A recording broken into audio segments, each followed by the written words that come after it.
Que se passerait-il si tu te débarrassais de ton téléphone, de ta télévision et d'Internet pendant une journée ? Je connais la réponse à cette question, grâce à mon jeûne de 24 heures au niveau du cerveau, de la dopamine. Cela a vraiment changé ma vision de la vie, mais il vaut mieux commencer mon histoire dès le début. D'aussi loin que je me souvienne, la télévision, les jeux vidéo, les réseaux sociaux et Internet ont été mes principaux moyens de me détendre après de longues et dures journées au travail. Mais un jour, j'ai retrouvé un de mes meilleurs amis pour le dîner et tout a changé. Nous étions en train de rattraper le temps perdu et de partager des nouvelles récentes lorsqu'il a dit qu'il avait fait un jeûne de 24 heures sans dopamine il y a une semaine et que c'était l'une des meilleures décisions qu'il ait jamais prises. Mais en parlant de son expérience, une seule pensée m'a traversé l'esprit. Il est fou! Passer une journée sans téléphone, télévision, ordinateur, Internet et même sans musique? Impossible! Une semaine s'est écoulée et je n'arrivais toujours pas à penser à autre chose que cette expérience qu'il avait faite. Est-ce que j'étais vraiment accro à toutes ces distractions modernes? Pourrais-je relever ce défi? Et de quoi s'agissait-il? Naturellement, je suis allée sur Internet pour trouver toutes les réponses à mes questions. Chaque fois que nous mangeons un délicieux hamburger, que nous jouons à notre jeu vidéo préféré ou que nous faisons défiler les posts Instagram, notre cerveau reçoit une quantité impressionnante de l'hormone appelée dopamine. Cette hormone te procure une sensation d'euphorie satisfaisante qui te rend heureux et satisfait. Donc, céder à ton désir de passer des heures sur YouTube ou Tumblr peut être bon pour toi, non?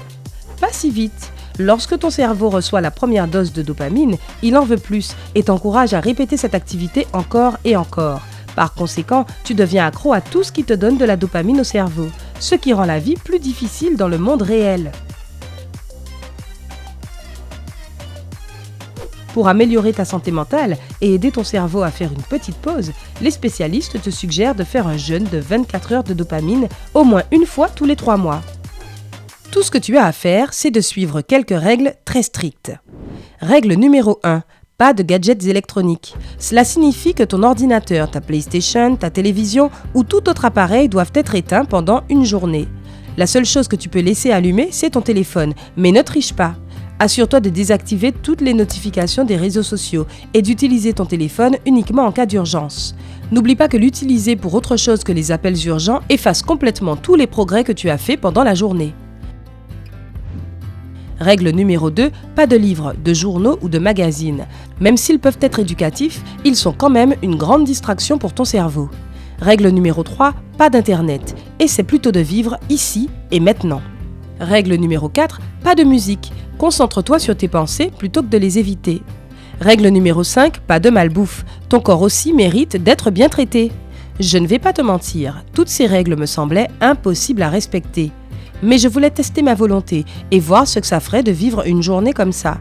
Alors après une autre semaine bien remplie, j'ai accepté de relever le défi.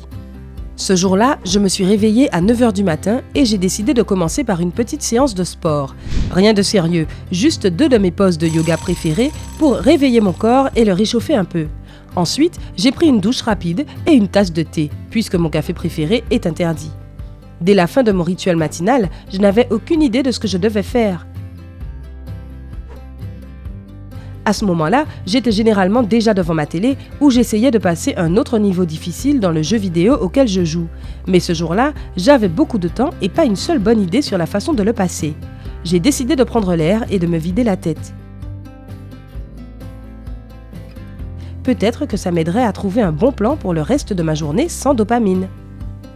Je suis allée au parc tout près pour une petite balade, laissant libre cours à mes pensées et à mon imagination.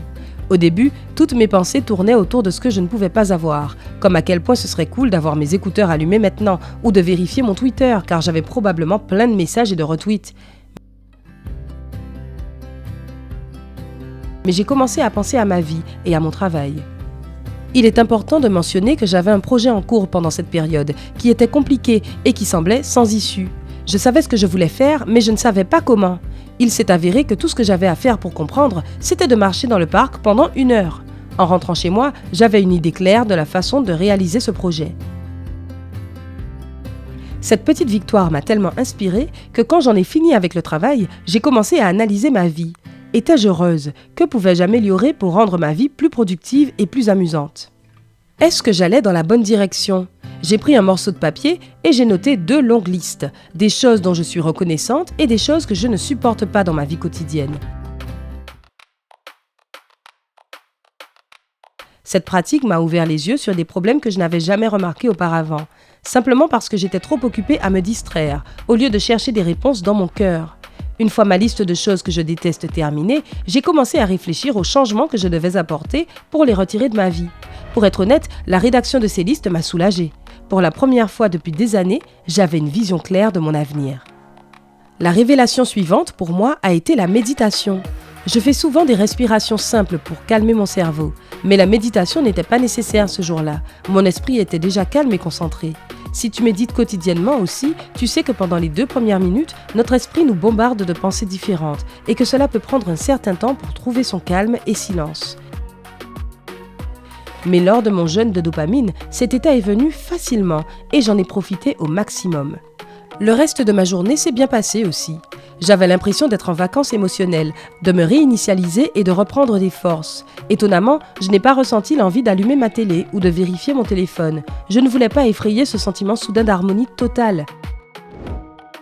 Mon ami avait tout à fait raison, et aller plus loin avec cette expérience a vraiment été l'une des meilleures décisions que j'ai jamais prises. Maintenant que mon expérience est terminée et que j'utilise de nouveau des appareils électroniques, que je mange de la malbouffe et que je relis des livres, je peux repenser à toutes les leçons que j'ai apprises. Le lendemain de mon jeûne sans dopamine, je n'ai pas décroché le téléphone tout de suite.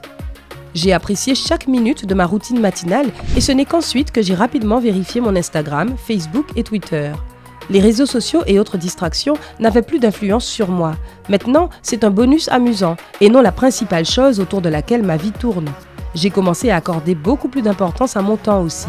Après tout, passer 1 heure sur Facebook ne m'apprendra rien d'utile, mais passer 1 heure à réfléchir à de nouvelles idées de travail peut m'aider à atteindre de nouveaux sommets. De plus, les idées et les listes que j'ai écrites pendant mon expérience se sont rapidement transformées en réalisations professionnelles et en bonheur personnel. Je commence désormais chaque jour par une question. Comment est-ce que je peux rendre ma vie encore meilleure ? Ensuite, je vais de l'avant plutôt que de rester au même point. De plus, j'ai décidé de répéter mon jeûne de dopamine tous les mois pour faire le plein d'air dans ma vie de temps à autre et me libérer l'esprit pour de nouvelles idées et expériences. Si tu veux suivre mes traces, voici quelques conseils pour rendre ton expérience de jeûne de dopamine plus efficace. Assure-toi de ne pas avoir d'obligation pendant ce jeûne. Il sera impossible de ne pas utiliser la technologie si tu as des tâches professionnelles ou même si tu planifies un déjeuner avec des amis. Certaines pratiques de jeûne de dopamine te suggèrent même de cesser de parler, comme ce jour ne devrait être dédié qu'à toi et ton esprit. Fais un plan pour cette journée. Parfois, il peut être difficile de savoir ce qu'il faut faire sur place. Si tu as des problèmes avec cela, il est préférable de tout planifier à l'avance. Assure-toi simplement de respecter les règles. Enfin, essaie de boire plus d'eau. Cette astuce est également essentielle dans la vie de tous les jours, mais elle l'est encore plus dans le cas d'un jeûne sans dopamine. De cette façon, tu ne libères pas seulement ton esprit, mais aussi ton corps. Aimerais-tu essayer un jeûne de 24 heures sans dopamine ? Dis-nous tout dans la section des commentaires ci-dessous. N'oublie pas de cliquer sur j'aime sous cette vidéo, de la partager avec tes amis et de cliquer sur s'abonner. À bientôt sur Sympa.